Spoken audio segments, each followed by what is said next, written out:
Capítulo 14 de Mateus. Mateus, capítulo 14. Queridos, pode dar um recado aqui, ó. Você precisa prestar muita atenção nessa palavra. Muita atenção. Eu vou pedir para todo mundo fazer assim, o maior silêncio do mundo.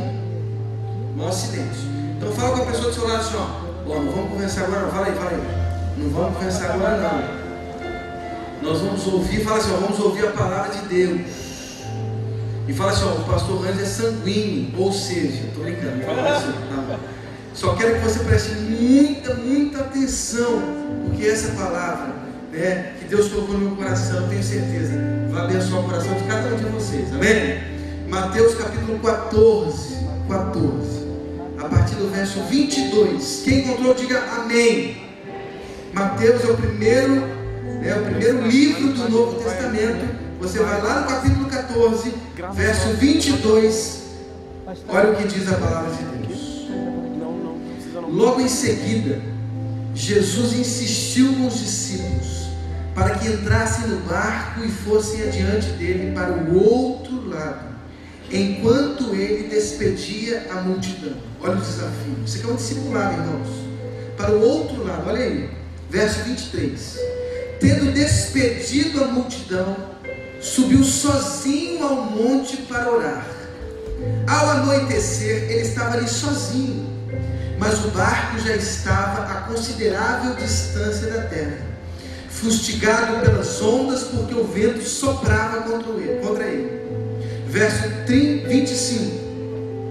Alta madrugada, Jesus dirigiu-se a eles, andando sobre o mar. Quando o viram andando sobre o mar, ficaram aterrorizados e disseram: é um fantasma. E gritaram de medo. Mas Jesus imediatamente lhes disse: coragem, sou eu, não tenham medo. Senhor, disse Pedro, se és tu, manda-me ir ao teu encontro por sobre as águas. Venha, respondeu ele. Então Pedro saiu do barco, andou sobre as águas e foi na direção de Jesus. Mas quando reparou no vento, ficou com medo e, começando a afundar, gritou: Senhor, salva-me. Salva-me. Verso 31. Imediatamente Jesus estendeu a mão e o segurou e disse: homem de pequena fé, por que você duvidou?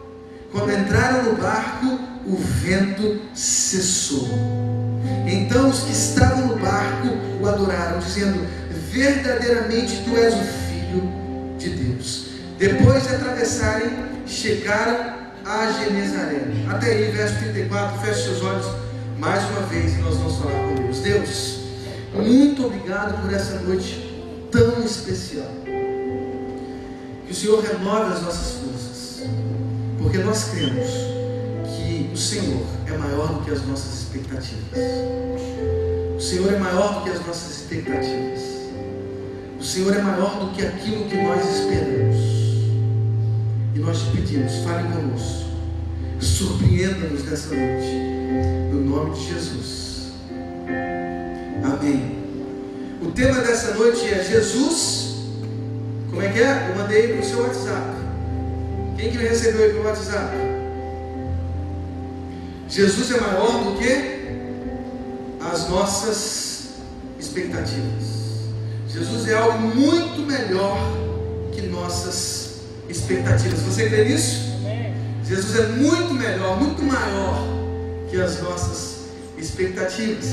Queridos, esse texto é um texto tão importante e falou tanto ao meu coração, queridos, tanto ao meu coração, porque eu fiquei pensando: Jesus é maior, é melhor do que as nossas expectativas, óbvio, claro que é.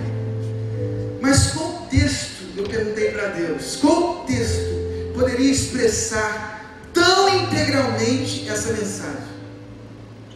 Porque nós somos jovens, nós esperamos por tantas coisas, temos tantas expectativas, tal como José em sua juventude, sonhamos alto, queridos. Eu duvido ter um jovem aqui que sonha pequeno. Agora mesmo fui abordado por um adolescente muito querido que disse para mim assim: pastor, eu quero ser delegado. Quero ser delegado, é o sonho dele ser delegado. Eu falei: só, você tem que fazer direito, hein? E você tem que fazer bem, você tem que passar no concurso, você tem... E E aí veio o pastor Caio. O que seria isso, Caio? Pastor Caio, nós estamos profetizando. Aí o pastor Caio veio e deu mais alguns conselhos para você ser. Queridos, nós sonhamos, nós temos expectativas. Eu creio que todos os que estão aqui sonham alto. Amém, irmãos? Mas eu queria dizer uma coisa para você. Por mais que o seu sonho seja alto, por mais que os seus projetos sejam grandes, eu posso te dizer, através da palavra, que Jesus é muito maior do que as nossas expectativas. Que os projetos de Deus, que os sonhos de Deus são maiores do que os nossos sonhos. Queridos, eu quero ser surpreendido em cada dia da minha vida, em cada dia da minha história, por esse Jesus que é maior do que a minha expectativa, que é maior do que a tua expectativa. Sonhamos tão alto, temos tantos projetos, mas queridos, Deus vai nos surpreender nessa noite e todos os dias das nossas vidas, porque eu sei que Ele é maior do que o teu sonho, Ele é maior do que o teu projeto, Ele é maior do que a tua expectativa. Olha o que o texto diz, é impressionante o capítulo 14 de Mateus, queridos. Vale a pena você chegar em casa e meditar no capítulo 14. Olha o que diz a palavra de Deus. No início do capítulo 14, João Batista é decapitado. Olha o que diz aí, verso 1. Por aquele tempo, Herodes, o tetrarca, ouviu os relatos a respeito de Jesus e disse aos que o serviam: este é João Batista, ele ressuscitou dos mortos, por isso então estão operando neles poderes miraculosos, pois Herodes havia prendido e amarrado João, colocando-o na prisão, por causa de Herodias, mulher de Filipe, seu irmão, porquanto João lhe dizia: não te é permitido viver com ela. Herodes queria matá-lo, mas tinha medo do povo, porque este o considerava profeta. Queridos, João Batista era um profeta, ele era um profeta reconhecido. Ele era um profeta que foi o precursor, simplesmente, pouca coisa, ele foi o precursor do ministério de Jesus. Ele foi o arauto nas terras da Galileia, da Judeia, no deserto, nas condições desérticas da vida. Aquele arauto disse: ó, vai vir um maior do que eu.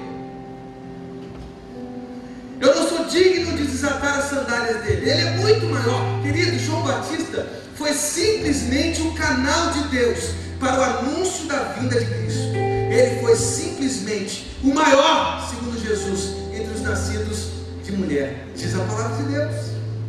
João Batista, nesse início do capítulo 14, foi decapitado porque foi profeta.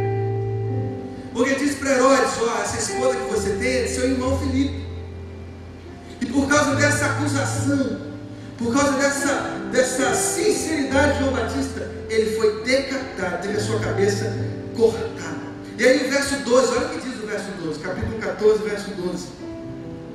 Os discípulos de João vieram, levaram o seu corpo e o sepultaram. Depois foram contar isso a quem? Que diz a palavra? A quem? Acorda, irmão, a quem?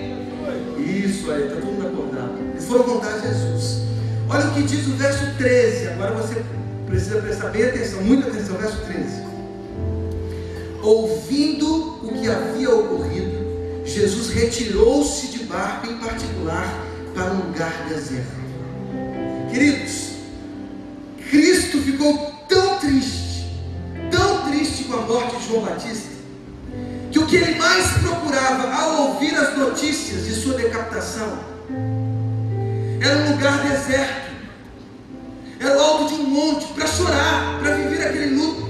Queridos, Jesus amava João Batista, ele foi o precursor do seu ministério. Aliás, o próprio João Batista batizou Jesus. De sobre a boca de João Batista, de dentro da boca e do coração e da alma de João Batista vieram as seguintes palavras: eis o Cordeiro de Deus que tira o pecado do homem. Jesus amava João Batista profundamente, e ao ouvir as notícias de sua decapitação, de sua morte, Jesus procurava um lugar solitário para chorar, um lugar deserto, diz o verso 13. Mas as multidões, olha a continuação do verso 13. As multidões, ao ouvirem falar disso, saíram das cidades e o seguiram a pé. Verso 14. Quando Jesus saiu do barco e viu tão grande compaixão deles e curou os seus doentes. Queridos, Jesus procurando um lugar deserto, um lugar para chorar, um lugar para derramar sua alma, derramar o seu coração. E aí uma multidão de pessoas descobriram onde Jesus estava. E aí o que essa multidão fez? Foram atrás de Jesus. E diz a palavra de Deus que quando Jesus saiu do barco e viu tão grande multidão, o que diz a palavra, queridos? Teve compaixão deles e curou os seus doentes. Cristo me impressiona, queridos, porque talvez no seu mais terrível momento emocional, em sua mais profunda angústia, a morte do seu precursor, a morte daquele, entre aspas, mestre que foi o responsável por seu batismo, a morte daquele que ele disse: não há nenhum entre os nascidos de mulher que seja maior do que ele. Jesus triste, angustiado, procurando um lugar deserto. Quando chega ao lugar, encontra uma multidão de famintos, de doentes. E aí diz a palavra de Deus que Jesus teve compaixão. Jesus é diferente de nós. Jesus é diferente de mim. Que por muitas vezes eu falo assim: meu Deus do céu, eu não quero ouvir ninguém. Eu quero ficar quietinho, calado, jogando ele fute no meu celular. Como é bom jogar ele fute, querido. Alguém se lembra disso? Só uns velhos aí que levantaram as mãos. Quem lembra de ele fute? Tem problema de idade, mas me agrada muito jogar ele fute. Até hoje eu jogo. Mas queridos, eu sou diferente. Jesus é diferente de mim. Diferente de mim porque no seu momento mais terrível, na sua agonia mais aguda, ao chegar no lugar onde a multidão estava, ele começou a curar os doentes, porque teve compaixão. Jesus é maior do que as nossas expectativas, porque as expectativas que carregamos dos outros é que de vez em quando eles fecham as portas. E eu recomendo a solidão, eu recomendo a condição às vezes desértica, às vezes sozinho. A gente pensa, reflete, rearruma a vida, planeja melhor a vida. É tão importante ficar sozinho, mas Jesus teve tanta compaixão que ele dispensou a solidão no momento e disse: agora eu vou agir. Ele começou a curar os doentes, começou a curar os doentes. E diz a palavra de Deus que ao cair da tarde os discípulos fizeram um plano: Jesus, vamos dispensar essa multidão porque eles vão morrer de fome. Foi aí que Jesus teve uma surpreendente ideia.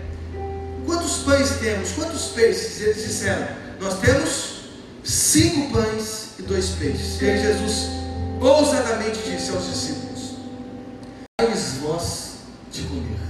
Uma grande multiplicação de pães e peixes e tal, e uma multidão de quase 5.000 homens, sem contar as mulheres e as crianças que também ali estavam.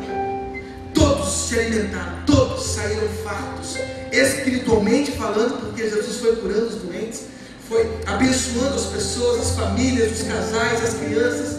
E além dessa bênção espiritual, a bênção material, o pão e o peixe. E aí diz o verso 22, segura aqui, verso 22, olha o que diz: logo em seguida, Jesus insistiu com os discípulos para que entrassem no barco e fossem adiante dele para o outro lado, enquanto ele despedia a multidão. Sabe aqueles pastores da porta da igreja que ficam despedindo a multidão? Jesus disse aos seus discípulos: vão para o outro lado, vão para o outro lado do barco, porque eu vou despedir a multidão. E aí no verso 23, olha aí: tendo despedido a multidão, subiu sozinho ao monte para orar. Ao anoitecer, ele estava ali sozinho. Olha o que diz o verso 23: Jesus subiu sozinho, ele não estava com ninguém, sozinho. Ele dispensou os discípulos, disse: vão para o outro lado, cumprimentou a multidão, dispensou a multidão e subiu ao monte. A última vez que ele tinha subido ao monte foi quando ele proferiu o sermão da montanha, capítulo 5, 6 e 7. E o capítulo 8, verso 1 diz que ele desceu do monte. E ele subiu mais uma vez, no capítulo 14, verso 23. Ele subiu sozinho, não mais acompanhado. Ele precisava chorar a dor da morte do seu amigo. Queridos, Jesus é maior do que a minha expectativa.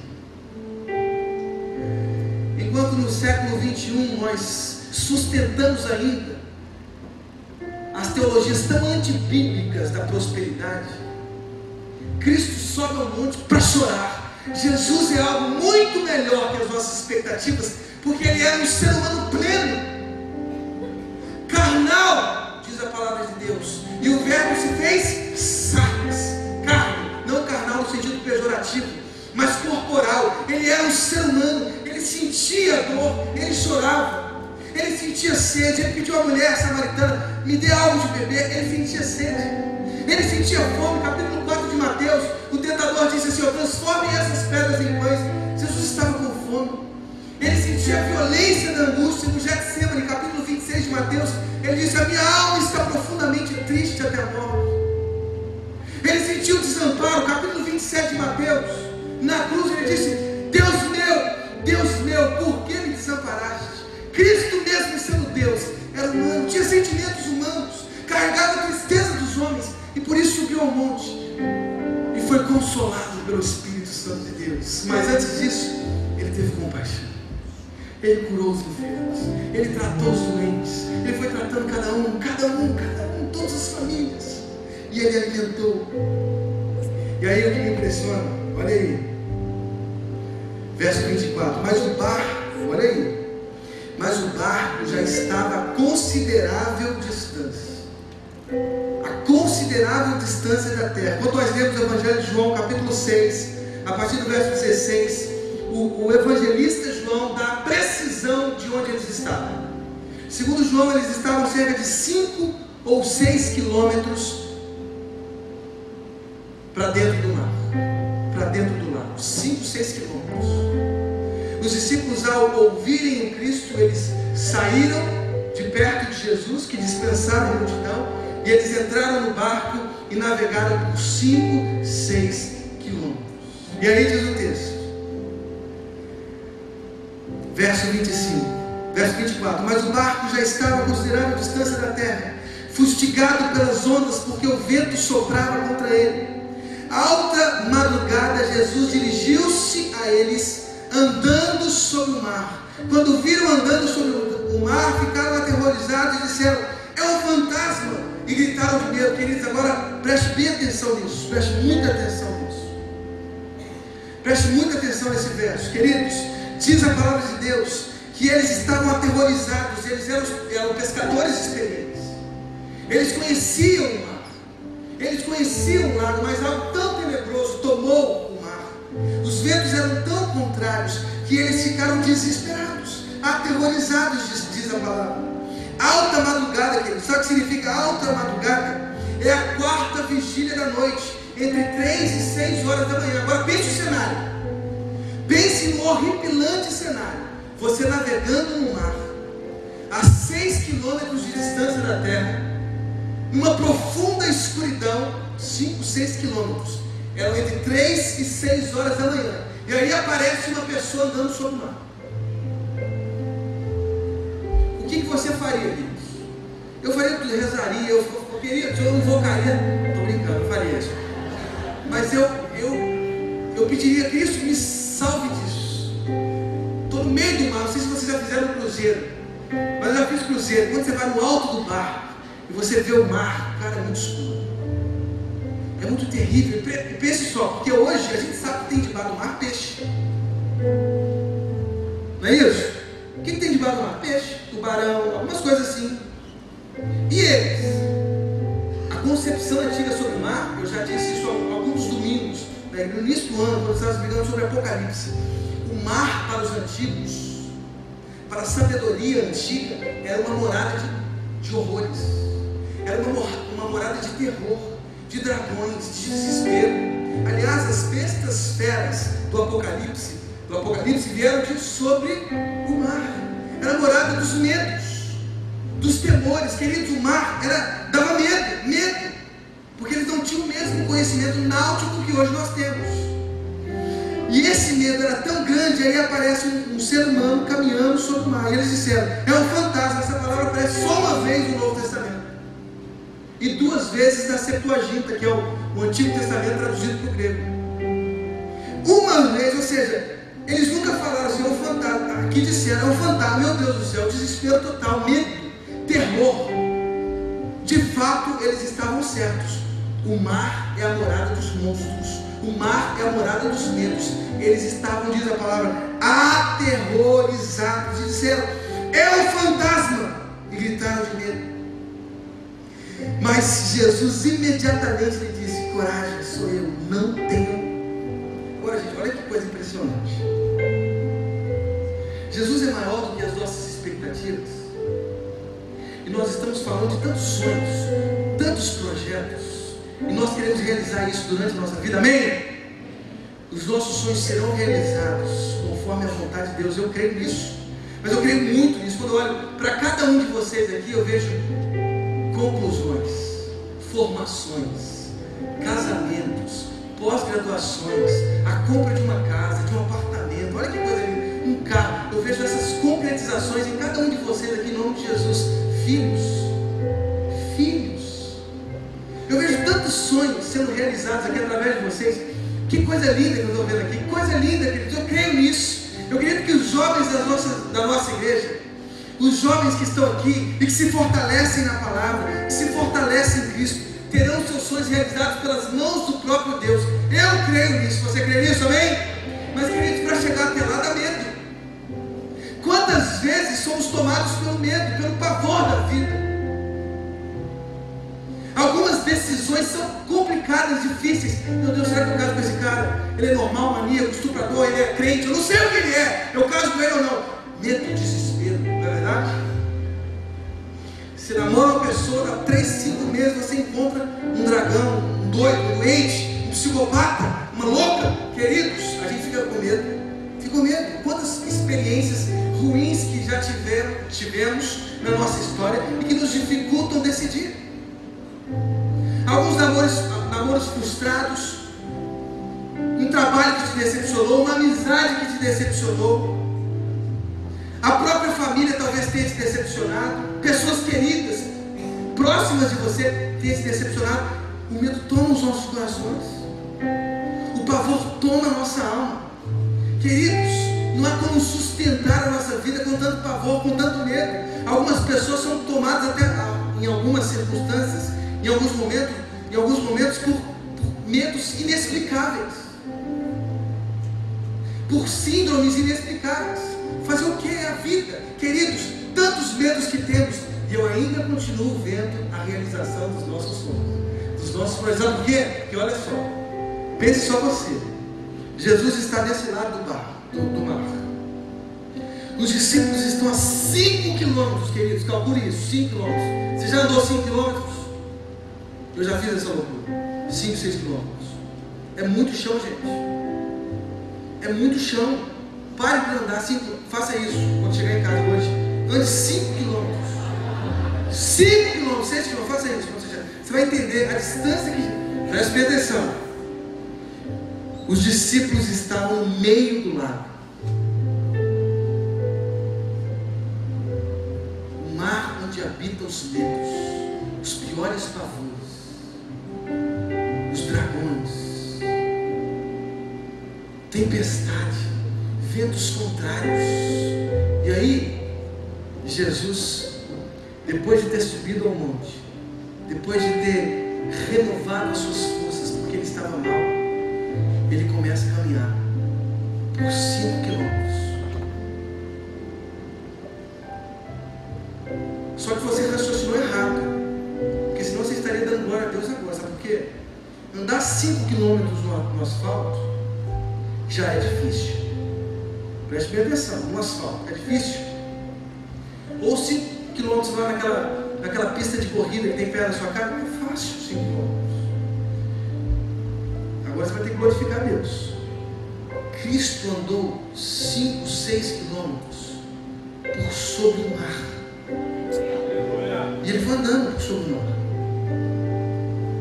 sobre todos os pavores, medos, por todas as frustrações, por toda a depressão, por toda a tristeza, por toda a decepção. Ele foi andando por sobre todas as desgraças que corroem a existência humana. Ele foi andando por sobre a dependência química, por sobre os divórcios, por sobre as brigas infindáveis. Ele foi andando por sobre os medos, até que ele chega num bar. Ele expressou um fantasma. E aí, querido, olha aí que impressionante. No verso 27, mas Jesus imediatamente lhe disse: coragem, coragem, sou eu, não tenham medo. O eu sou aparece mais uma vez aqui nesse texto. Eu sou foi quando Moisés, tomado pelo medo, porque Deus disse assim: olha, Moisés, você vai fazer o seguinte, você vai pegar aquele bando de escravos e você vai chegar para o Barack Obama da época e vai dizer assim: olha, eu vou levar todo mundo, viu? Todo mundo vai levar embora, vou levar todo mundo. Toda a economia do Egito estaria em xeque, porque toda massa de trabalho, toda mão de obra estaria acabada. Deus falou assim: Moisés, você vai fazer o seguinte, você, Moisésinho, você vai com uma vara, pega uma vara, vai conversar com o faraó, a maior economia da época, o maior exército da época, os cavalos mais fortes e bem treinados da época, os cavaleiros mais bem treinados. Moisés disse assim: o quê? Eu vou ter que falar para faraó isso? Sim, porque eu sou. Porque eu sou. O eu sou te enviou. O eu sou te enviou. E aqui Isaías também usa a mesma expressão para animar o povo exilado na Babilônia, exilados há 70 anos. E Isaías disse: eu sou. Eu sou. Deus dizendo para o profeta Isaías: eu sou, eu sou. Ou seja, queridos, não tenham medo. Não tenham medo. Não tenham medo. Vamos atrás dos nossos sonhos. Vamos atrás dos nossos projetos. Porque eu creio que nós ainda seremos surpreendidos. Porque Jesus anda por sobre os nossos medos, por sobre os nossos pavores, por sobre as nossas angústias, por sobre as nossas tristezas. Queridos, Deus é o Deus eu sou. E Cristo estava dizendo ali, sobre o mar, caminhando 5 quilômetros, 6 quilômetros. Os discípulos, com profundo pavor, viram um fantasma.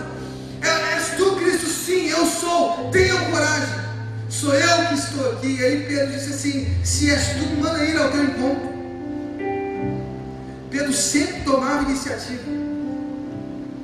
Pedro devia ser algum polêmico, desesperado, ansioso.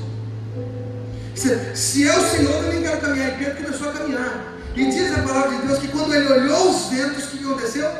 Ele começou a... Olha o que diz o verso 30. Mas quando reparou no vento, ficou com medo e começando a afundar, gritou: Senhor, salva-me, salva-me.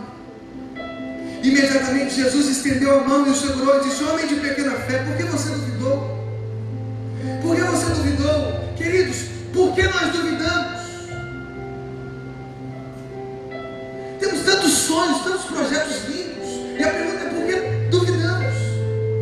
Ah, pastor, me frustrei no passado. Ah, me decepcionei na relação passada. Queridos, que se exploda isso. Nós não vivemos pelo passado. A nossa dimensão é uma dimensão futura. Esquecendo-me das coisas que ficaram para trás, eu prossigo para um alvo futuro. Porque o que corre nas minhas veias não é um passado morto, sedimentado, apagado. Não, ao contrário, o que corre nas minhas veias é a esperança. Bem sei que tudo podes, e nenhum de seus planos podem ser frustrados. É essa fé que percorre a minha veia, é essa fé que percorre o meu coração. Eu não posso mais ser estacionado, cristalizado, parado pelas circunstâncias, pelos ventos. Não, porque o Cristo que me faz caminhar, e Ele caminha por sobre as águas, Ele caminha por sobre os medos, Ele caminha por sobre as angústias, Ele caminha sobre a sua história, porque Ele conhece a sua história, Ele fez a sua história, e Ele sabe qual é o fim da sua história. Você não vive pelo passado, querido, Ele já viu o futuro, Ele já viu o seu fim, e é um futuro de glória, é um futuro de alegria, é um futuro de sorrisos. Amém, irmãos? É um futuro de sorriso. E aí diz a palavra de Deus, que quando entraram no barco, o que diz o verso? O que o vento cessou. Uma hora o vento tem que cessar. Uma hora o medo tem que sair.